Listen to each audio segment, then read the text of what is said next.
Welcome to the HaneyBiz Project with Mark Haney. Mark is a serial investorpreneur and the chief dreaming officer of the HaneyBiz companies. He's working tirelessly to ignite the entrepreneurial revolution and share the inspiring stories of the region's most influential leaders. And now, here's Mark Haney. All right. This is the HaneyBiz Project, and you know that we are on a mission to ignite the entrepreneurial revolution right here in Sacramento. But, you know, today we have a very special show planned because it's the 16th anniversary of the tragedies of 9/11. But this show is about entrepreneurs helping entrepreneurs. And, you know, today, Marcus, I don't know that I'm banging today. Usually I ask you hanging or you banging, because banging is when we're at our very best. But, you know, with all that's happening in America at this moment, with all that's happening at Sacramento right now, I don't know that I'm at very, very best today. How you feeling, Marcus? Yeah, I'm a little rattled as well. You know, we've got a bunch of people getting affected by Hurricane Harvey and upcoming Hurricane Irma. But it's also really challenging to be focused when you have your community getting rattled. Like we just found out some really dire news earlier. Yeah, you know, I think a lot of Sacramento is grieving now, and Right. And some of you don't know this. You're hearing this show on Saturday, but we actually record this show on Thursday, and so this is coming to you from Thursday at 1:30. And just a few hours ago, there was a memorial, a tribute to a man who lost his life. He was a 21-year veteran of the Sacramento Sheriffs, Mr. Robert French. Died in the line of duty just a few days ago, and today he was remembered, and there was a huge recognition of that here in Roseville and in Rockland today.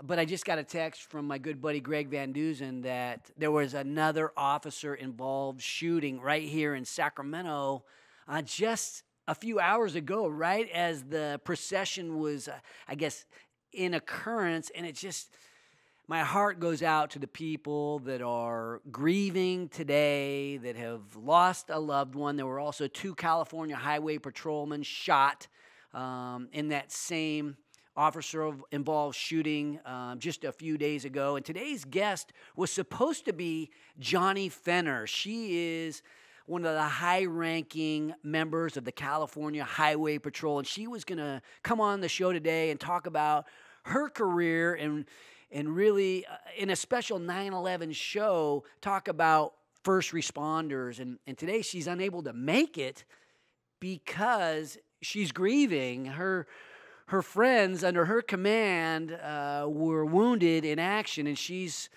also grieving because if one of the members of the law enforcement community goes down, they all feel it in a way. And today it's a special 9/11 show, but it's also more special, I think, because of what's happening in Sacramento and what's happening around the country.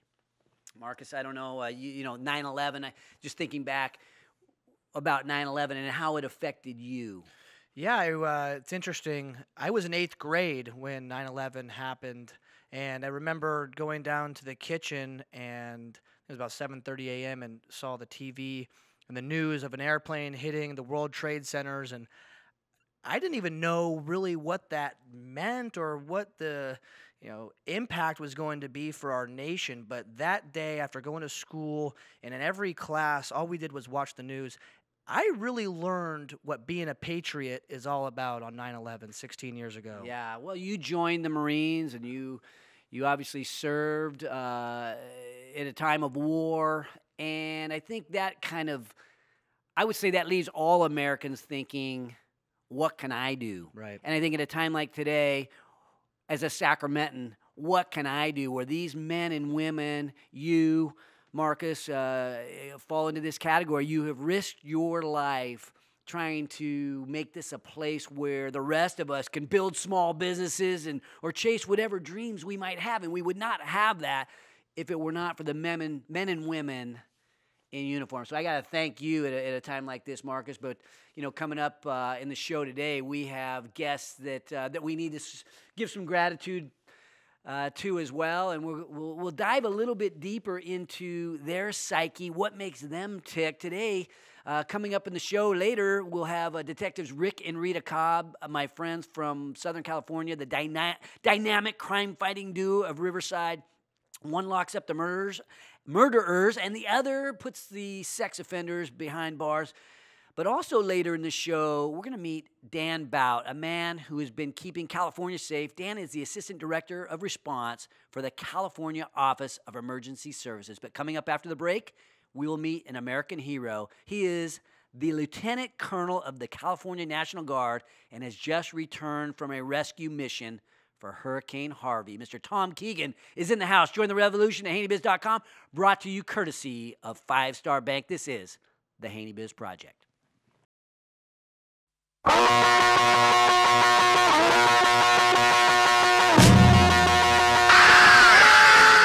Now, back to the HaneyBiz Project with host Mark Haney. All right. Welcome back to the HaneyBiz Project, brought to you courtesy of Sun System Technology. I'm Mark Haney, and today I am joined by Lieutenant Colonel Tom Keegan of the California National Guard. You just got back from Houston, is that correct?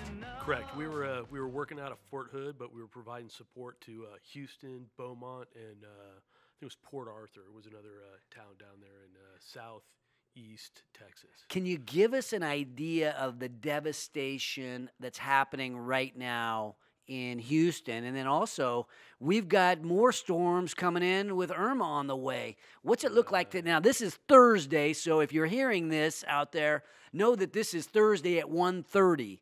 Right. So, well, hopefully, the floodwaters, at least in the Houston, southeast Texas area, are residing a bit, and folks can maybe start doing some more assessments, and hopefully they're not in as much peril as they were immediately following the devastation that was Harvey. But when I was down there, looking at it from a helicopter pilot's perspective, much of the town was underwater. Wow. Not just in Houston, but and it was across all aspects, from $1 million homes to trailer parks to motels to business malls. Everybody was affected equally, and so it was really touching to see the response and how folks kind of rallied around that, and just took up whatever they had to save their neighbors, to work together and help out.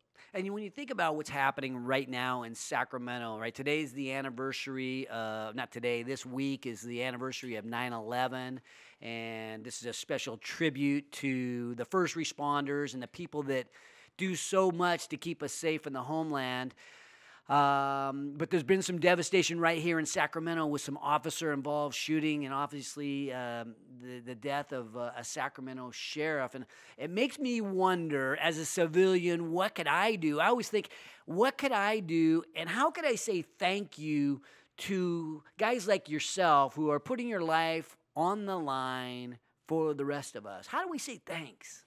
I think it's just the acknowledgement. It's just simply that, right? Acknowledging their presence. If you see a police officer in uniform or a firefighter in uniform, service member, right? Just, take a half a second, look them in the eye and say thanks. I don't think they want anything more than that or less than that, but sometimes that's all they need to get through the day, right? It helps them stay motivated. Yeah, and obviously you guys are motivated every day, the kinds of things that you see every day, and our law enforcement sees every day. It's usually, especially in law enforcement, people are called on when people are either sad, mad, or, it's a bad day when you get called in.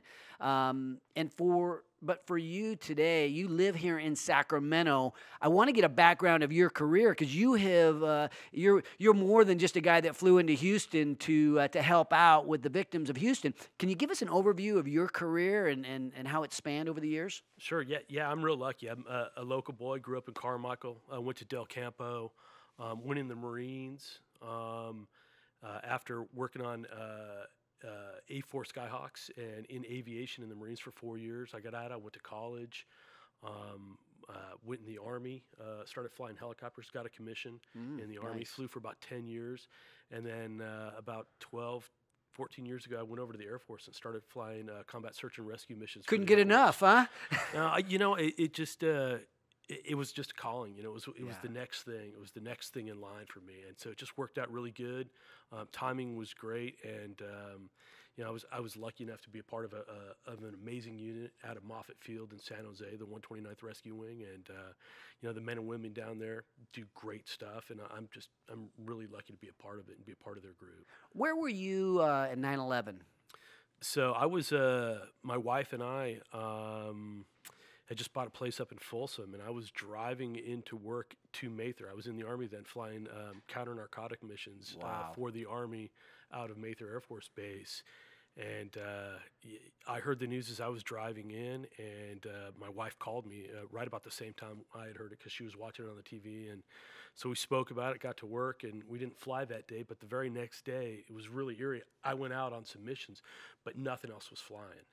So I was flying, and the only people that I was talking to instead of other air traffic were just a couple of air traffic controllers at the different airports or airports that I was passing through. So it was really weird to kind of see kind of that silence and that still in our national airspace system. How did that affect you and maybe the trajectory of your career? Well, I think it took a little bit to set in on how it was going to affect the country first, right? And then how the country was going to respond, and then ultimately how that was going to affect, service members in the DoD and what was going to entail. Because up until that part, my whole career, had been, for the most part, a peacetime, military. We'd done some deployments, I think, to the Balkans, to Bosnia, and things like that. Wow. But we hadn't done, any real kinetic operations like we've seen, of recent in Iraq, Afghanistan, and Africa. So it's changed quite a bit, and it's changed our lives quite a bit. But it was part of my life. It's what I had done to that point, and so it was like, no doubt I'll keep doing it as long as they'll have me. Well, you deployed to war zone. You deployed to Afghanistan. You deployed in areas that put you in harm's way. Can you give us just an overview of what that looked like? And maybe there's a story that has affected you that might be helpful to the rest of us. All I could say is, it's humbling, right, to be able to I fly search and rescue helicopters, and sometimes I do it in combat. And to be a part of a team that can go out and save folks that are in need is really it's great. And I serve because my wife allows me to, first off, right? And I love it, right? So I'll do it as long as they'll have me, as long as she'll let me do it, and the family will let me keep going. But it's really humbling to be able to give back to all the young men and women that are on the ground out there, doing the work for our country, right?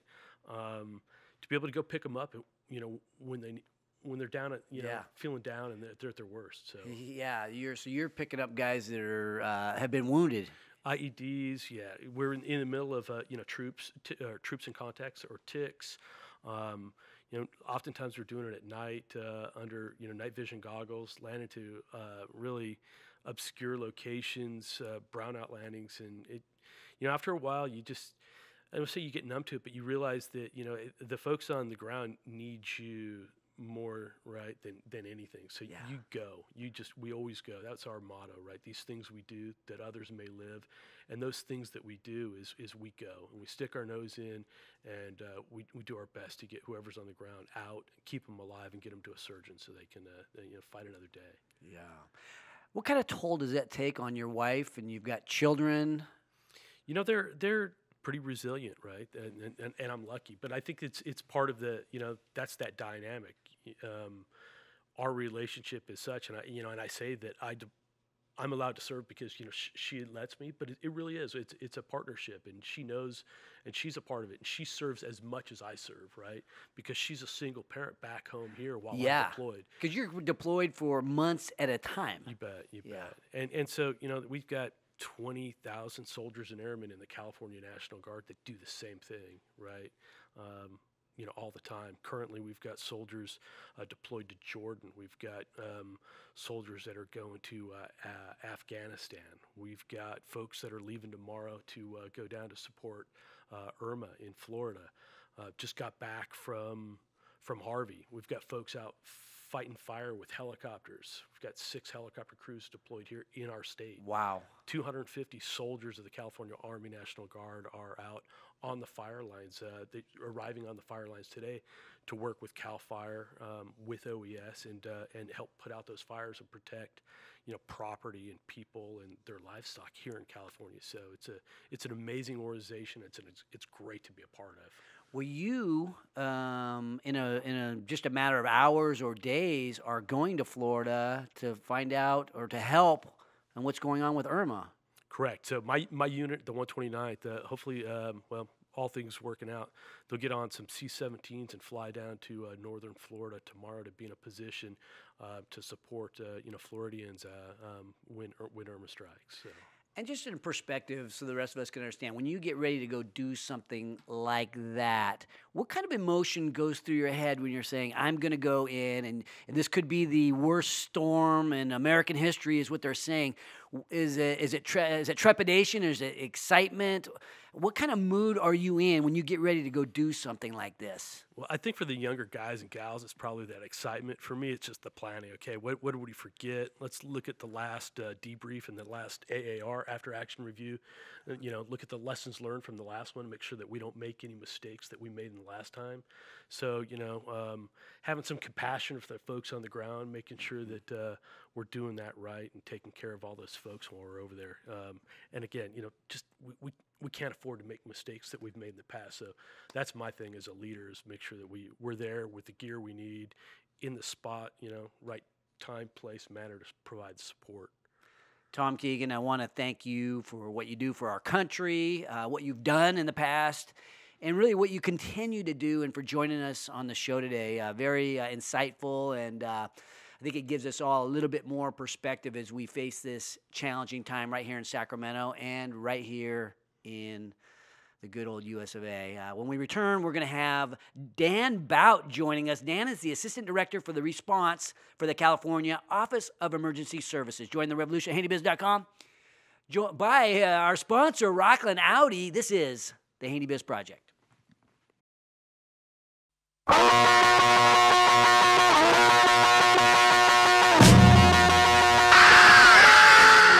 Welcome back to Mark Haney, igniting the entrepreneurial revolution with the HaneyBiz Project. Welcome back to the HaneyBiz Project, brought to you courtesy of Hub International. I'm Mark Haney, and today I am here with Dan Bout, the Assistant Director for Response for the California Office of Emergency Services. And we need you today, Dan. We've got some emergencies happening in this country. They're happening in Sacramento, but even more broadly, all over California. What's going on right now in California that's right, I guess, in the middle of your radar? So, well, there's a host of incidents. I think the one that's on the forefront right now are the wildfires we have. So across the state, we have a number of major wildfires. Tom Keegan mentioned, the California National Guard is providing that aviation support in support of CAL FIRE. And so, throughout the state, you have these fires. Some of them are happening deep in the woods. Essentially, they don't have a lot of impacts, but many of these are burning close to our communities, right? And so as soon as one of these wildfires creeps into an area where it starts putting homes and property at risk, that obviously raises its profile, how we allocate assets against those fires. And so those are burning, again, up and down the state. We have some tropical moisture that's coming in that's causing a lot of lightning strikes. Okay. And that's, that starts more of these fires as we go along. And then of course, we have the unfortunate incident you referenced in Sacramento, where we lost an officer earlier this week, and we're doing a memorial for that. Yeah. Well, let's talk about the fire situation first. Where are the hot spots today, and what do we expect moving forward? Is there any way to predict what's going to happen? Well, we're fortunate in that CAL FIRE and the U.S. Forest Service have incredible modelers. So what they're doing is they're looking at, where the winds are, they're looking at the weather, and they're kind of forecasting based on all these different factors where they think the fire will go. Now, fire is pretty inherently unpredictable. A lot of time it's creating its own weather. And so it'll jump containment lines. It'll move into areas that we thought we had good containment on, or or to move in directions we didn't anticipate. And so it changes on a day-by-day, if not hour-by-hour basis. You know, today being, or this week being the anniversary of 9/11, it makes me think about my friends who are in the fire service, and I know some of them spent some time in in the military, and then have gone on to become firefighters. And so many people were influenced by 9/11 to go out and join the Marines, join the Army, become a firefighter. How do you think 9/11 has changed things for America? Well, I mean, I think it changed enormously. I mean, you mentioned there's a lot of people who had a sense of calling to help our country, right? And that expressed itself a lot of times with joining the armed services.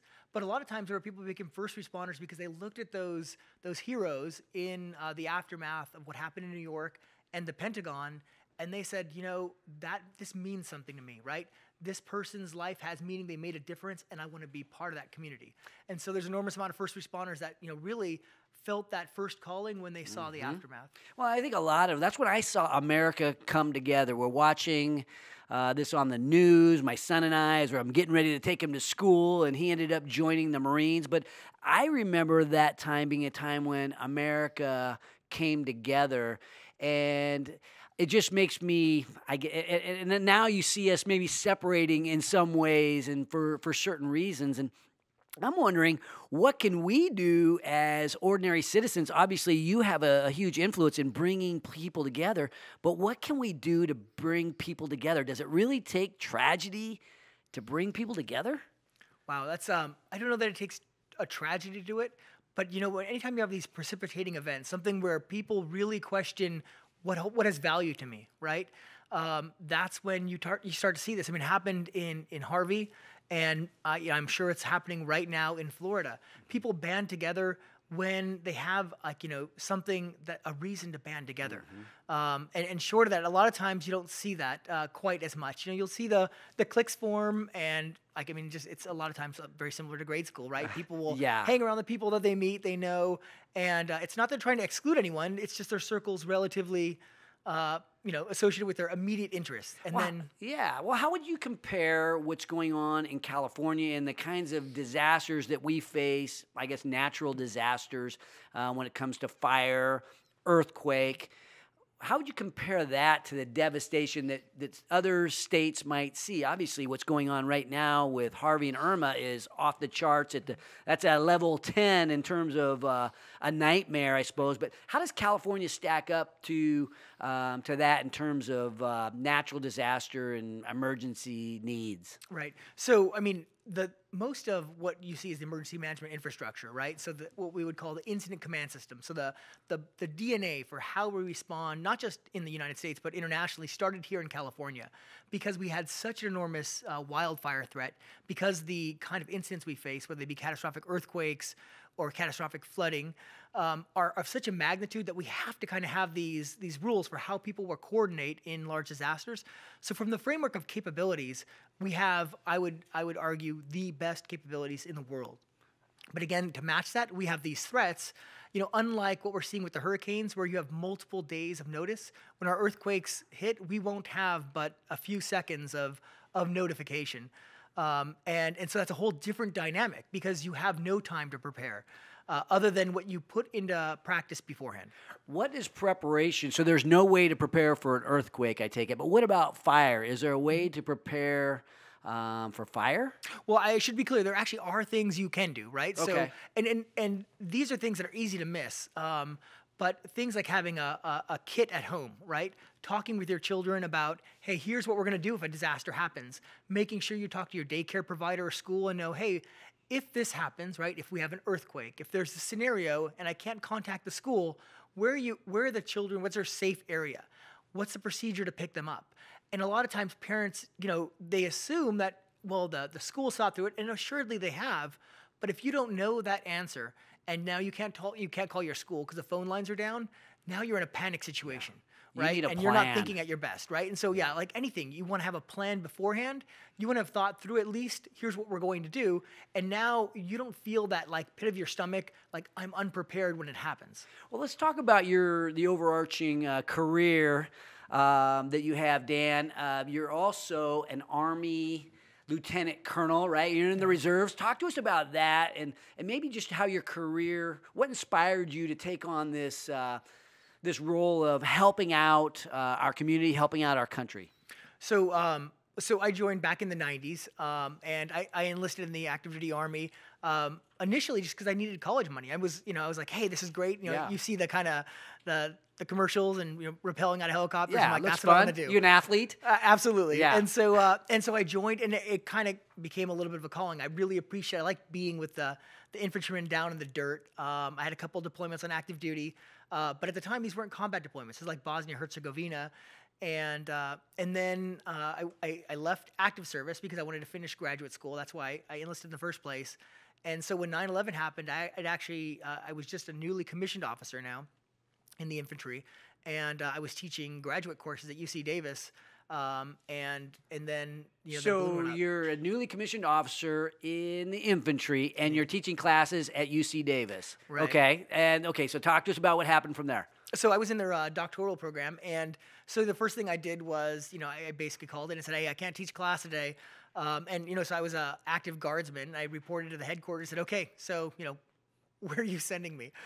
Because, I was so used to active duty, and actually there was a host of missions that the Guard was filling, right, for Homeland Security type functions.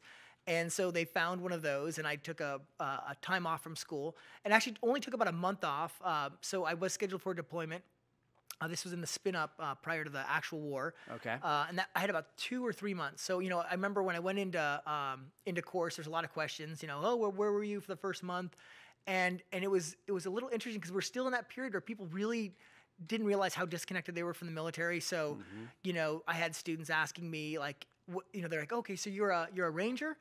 I was like, yeah, absolutely. And they're like, well, what national park? Because there was just this absolute disconnect from. I'm Special Forces, sir. Right. So it was an interesting time because there was such a the military had been very much an afterthought until this all happened in many people's lives. Today's an interesting show, and we got to wrap it up. But so I have to thank you, Dan, for sharing your story. We got it cut off short because we have Rick and Rita Cobb coming up, detectives from Riverside. But it just shows me, in talking to you, and I think it tells our audience, you guys are just normal guys. You put your pants on one leg at a time, yet you put your life on the line. You're out there, when the phone rings and there's an emergency, somebody's got to answer that phone. And I want to thank you for being one of those guys, and thanks for coming on the show today. When we return again, we'll have Rick and Rita Cobb, 2 detectives from Riverside. Join the revolution at HaneyBiz.com.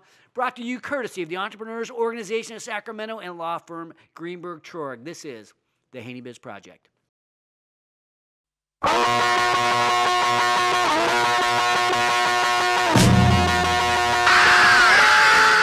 And now back to the HaneyBiz Project with investorpreneur Mark Haney. Welcome back to the HaneyBiz Project, brought to you by Sun System Technology. I'm Mark Haney, and I am here with my good friends, Rick and Rita Cobb. They are Riverside's finest. How you guys doing today? Good. Now, I appreciate you coming down. You're in town. We're hanging out for the Chris Stapleton concert and for Tom Petty. And you guys have agreed to come in and talk to us a little bit. Right now in Sacramento, we've recently gone through an officer-involved shooting. And you guys as detectives, right? Rick, you're a detective that focuses on the homicide stuff. And Rita, you are sex crimes detectives. So, I want to get an overview of what law enforcement is like for you, but also being empathetic to what's going on right now in Sacramento. Well, it's basically it's a life. Even though it's a cliche, law enforcement is our life, especially since we're married. For coming on 25 years now. So everything about our life revolves around law enforcement, whether it be our friends or activities. Yeah. So it is. It's just it's a lifestyle. Rita, how about you? You are the sex crimes detective of the family, and Yes. So you guys you met each other on the job? We did. We met in the police academy. Rick was in the academy ahead of me. Okay. And then once we got out of training, we were beat partners. Okay, and then so you guys both were interested in law enforcement. It was something that was calling your name. And talk to us about the ascent of your career, because you're now detectives, but you didn't start there. No, we started in patrol. Every police officer usually starts out in the field, and then you do various jobs. For myself, I was a field training officer. I was a relief observer in our helicopter unit, and then I worked on a specialized team. And then from there, I went to an inside job and got promoted and became a detective. So 18 years ago, 19 years ago. And how did you get recognized to be promoted to the sex crimes unit? Well, I know, right? I was a brand new detective, and generally, I mean, we're talking back in the late 1990s. So 1999, and new detectives generally went to burglary. Okay. But I had this lieutenant who really believed in me and put me in the sex crimes unit. And I remember going to him and telling him, like, hey, I'm new. I should be going to burglary. And he had told me, no, you're going to either sink or swim, and you're not going to sink. And so he threw me in, and that really is the way I look at it. I got thrown into the wolves because I hadn't had any investigative experience, and I had to learn right away. I mean, like one of my first cases, the first week I was a brand new detective, was a 16-year-old girl that gave birth at home and then dumped her baby over a wall, and a neighbor found it. Oh, my gosh. So, I mean, it's kind of like that. Like, what do you do? Where do you start with that? And so, wow, the difficult things that you must see. And, you know, for this is on the radio. We're not even on Facebook Live today. It will be on YouTube, but now, Rick and Rita are attractive 50-year-old people that, you know, kind of that are in great shape. And Rick is, he's the homicide man of the family, right? So Rita described a little bit of her role at Riverside. But, Rick, tell us a little bit about what's homicide and how did you get there? Well, started the same as Rita. Started out in patrol, and I worked my way. I was a SWAT team member for quite a while, and then we got promoted just within a month of each, a week of each other. And I did start the burglary route, but I kind of worked my way up, and I wanted to. I went to the domestic violence unit. I worked in the sex crimes unit for a couple of years also, and it's a good stepping stone. I really learned how to interview people and kind of get to that stepping stone where you get to homicide. And then a spot opened up, and the lieutenant really wanted me to put in for it, and I jumped at the chance. And that was 17 years ago. And when either of you lock on to a case, I know these cases don't last a day or a week necessarily. Sometimes they last for weeks and months or maybe even longer. So you really have to be an investigator, right? These things last forever. Right. It's not like on TV at all. I mean, we get a homicide and we could run 3 days straight without any sleep. I mean, you could just start from start to finish, and then eventually you have to kind of take a break. But yeah, these cases can go on forever. I mean, I still got open cases, but even when you're hot on the trail, so to speak, you know, those cases will take you a month, a couple months. Yeah, and I'm picturing what's happening right now in the families of the victims of these law enforcement officers that were recently shot here in Sacramento. One with the Sac sheriff he's passed away, right. And two at the California Highway Patrol are wounded. And I'm just thinking, you guys go into danger as part of your daily life, and you know and you guys have seen some tragedy, and just thinking what goes through the mind when you hear of a fellow law enforcement officer that has been taken down like that. Well, no matter where it happens, it goes to heart when you hear something like that, because, as you said, we have had tragedy at our department in Riverside. We've lost quite a few officers in the last 10 years. So, and Rita and I have actually investigated the cases where these officers were killed, and you see from the family's perspective, you meet with the families, and not just the immediate family, but the law enforcement family, and it's just a horrible thing. I mean, I think you can equate it similar to maybe like the military. When a fellow Marine or soldier gets killed, everybody feels it. You bet. And that's how it is in law enforcement. And, you know, Rita, you know, being both police officers, being both detectives in Riverside, it makes me still wonder what it's like to be the spouse of somebody who's in danger. Rick must feel that when you are out on a dangerous mission. And I know you've got to feel that when Rick is doing one of his investigations, when you know that he's putting his life on the line. Yeah, I mean, I think we're in a different situation because both of us are in the field, where I think it would be different if I was not in law enforcement. I think I might be more fearful for him. But I do really trust his instincts and his tactics, and I believe that Rick is really safe. And so, I mean, if it's his time, I mean, I truly believe that if it's your time, there's nothing you can do about it. But for the times where Rick has been out at SWAT or things like that, I mean, there have been times where I was anxious, I would say, and I was waiting for that text or the call or the page, depending on the year, to know that he was okay. Yes. But I would say for the most part, I really believe that he's really divinely guided and that he, you know, the times that he goes out there, that he's going to be safe. Well, there was a time, we were just talking about this, right after you had Kelly, that Rick got himself into a scuffle in front of the hospital. Rick, what happened with that fight? There were two guys outside the hospital. You were on duty. I was on duty. Okay. This was back when I was a patrol officer. Okay. And two guys basically wanted to get into the hospital, and they weren't allowed to. And I showed up, and immediately one of them just attacked me. So him and I were kind of fighting, and then his buddy jumped in. And at that point, he got the better of me. He got me on top, put me in a bear hug, and slammed me right to the ground. So I'm on my back. He's on the top. And then I'm expecting a fight, a real man fight. He starts biting me. I mean, he bit my eyebrow off. Oh my gosh! And he's headbutting me and biting me, and I thought, and you're not able to pull out your gun and shoot him. No, the way my hands were pinned, I couldn't get to my gun. I had a backup gun I was trying to get to. So at the time, the only thing I could think of was use my thumb, and I put my thumb right through his eyeball. Oh, and, okay. And that slowed him down a little bit. It sounds like. Quite a bit. It worked real well, and he finally got off of me. And then, thank goodness, a security guard came up, and it was actually able to help him, because at this point I was covered in blood from my forehead. You know, my whole face was covered in blood. I couldn't see. So it was a real hairy situation. I'm really glad I was able to do that, and then really glad that security showed up when they did. You bet. Well, you know, what might seem like a simple day at the office. I'm out in front of the hospital helping keep the parking lot or the emergency area safe and calm, and you get attacked. And, you know, I think about you know, the way us civilians feel toward law enforcement. I mean, we really appreciate what you do, but in today's society, you must be feeling that there's obviously a portion of today's society, I call them the crazies, that really aren't showing so much respect today. How does that affect you guys? Want me to answer? Okay, good.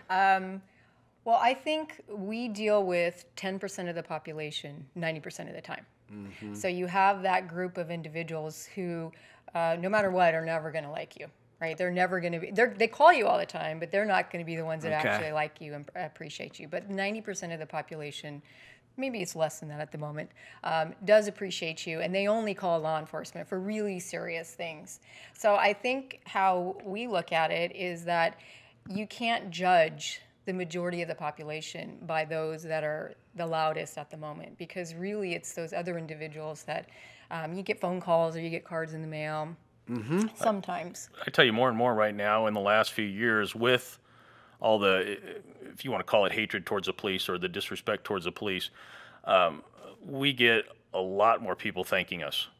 They'll buy us a coffee at Starbucks, or if I'm sitting at lunch, they'll buy a lunch, or just even we get so much more of the thank you for your service. And usually you only hear that for military, which it should be, but we're getting a lot more of that. So we know, just like Rita said, we only hear about the minority of people who feel that way towards us, not the majority of the people.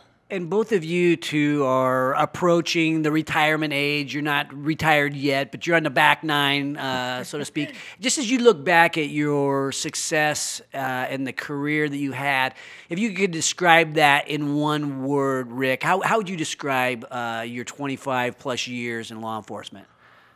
Wow. One word.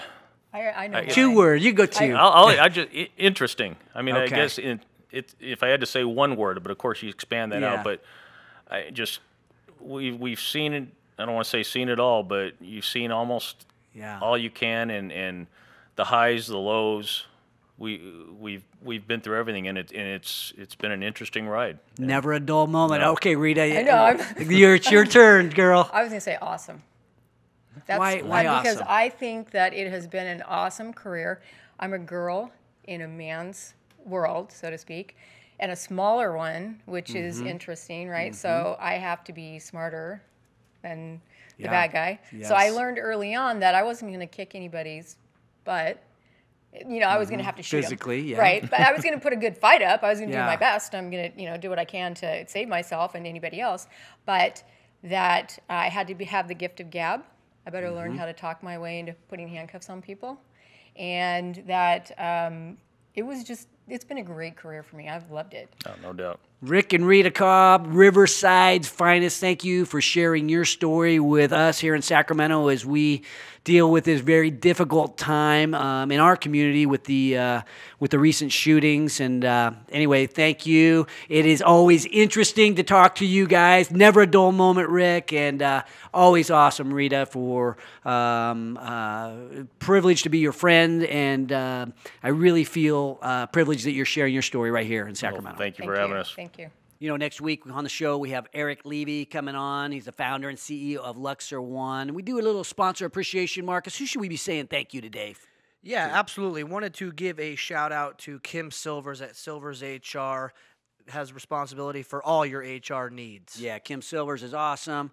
When we return, we're going to have our takeaways and our closing thoughts about tragedy in America and everything that we're facing right now in Sacramento. Join the revolution at HaneyBiz.com, courtesy of Ethan Conrad Properties and the financial advisors, Stifel Financial. This is the HaneyBiz Project.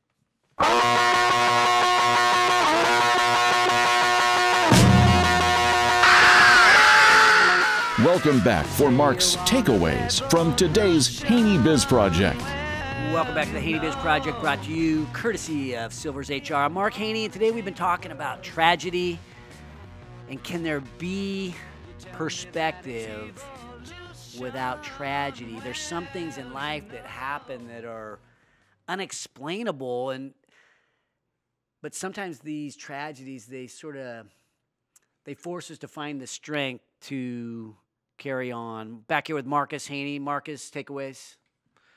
Those are just two fantastic guests that really put their heart out and their soul out there for the better of the community and for our country, and couldn't ask for two better patriots. So thanks for everything you guys do. Sacramento is mourning today, has been mourning. 2 CHP officers severely wounded. Deputy Robert French with the Sheriff's Department of Sac County, shot and killed in the line of duty.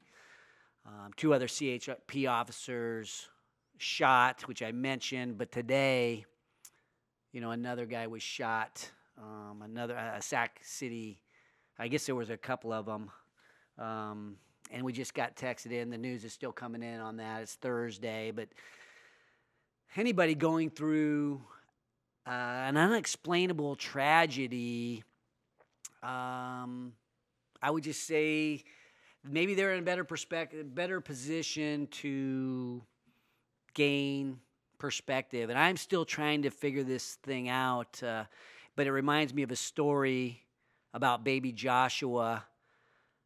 Baby Joshua's parents, they were so excited to be pregnant with their first child. After 4 months into the pregnancy, they were informed that the baby had a separated heart and he was unlikely to survive the pregnancy. They were told strongly consider an abortion in order to save the baby and the mom. And at first they agreed. But the next day they changed their minds. And the parents were again advised that baby Joshua would not live through the pregnancy. And even if he did, he certainly wouldn't make it through childbirth.